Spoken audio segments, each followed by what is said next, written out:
Hörby looks much like many other provincial towns in Sweden. A market square, a church, and beyond the suburbs, farms and fields. A peaceful slice of Scandinavia. Below the surface, though, are simmering tensions.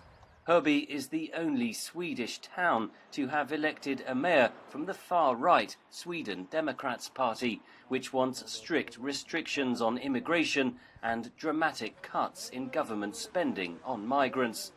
Nicholas Nilsson, a regional party leader, says the area has taken in a huge number of migrants because of its location in the south of Sweden. People, they are concerned about the cost and the social stability, crime and segregation. Supporters say the party is simply telling the truth. 4-5 år gammal så var det en invandrarfamilj här.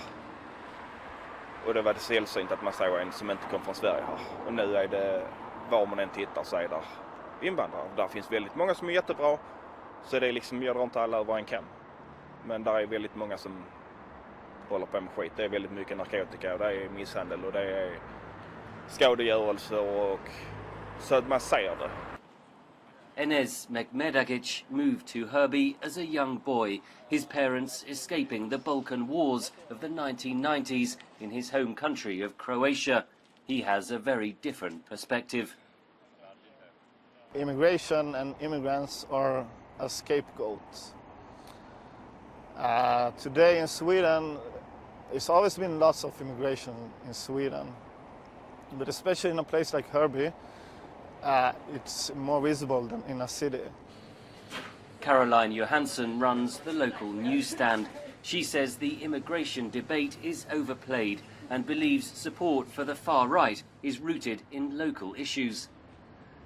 Nej, men jag tror att folk är mest missnöjda över att inte man får fram sin röst riktigt, utan att de flesta kör över en. De politikerna som vi har haft i byn innan har gått igenom med så mycket grejer som folk har lämnat in protester om att vi inte vill ha. Vi vill inte ha ett nytt torg till exempel, även om det är bra och färdigt nu. Men det var inte det vi ville ha, vi ville satsa på andra grejer. There are wider issues at play. The Sweden Democrats once campaigned strongly to leave the European Union. The party reversed its policy in January this year.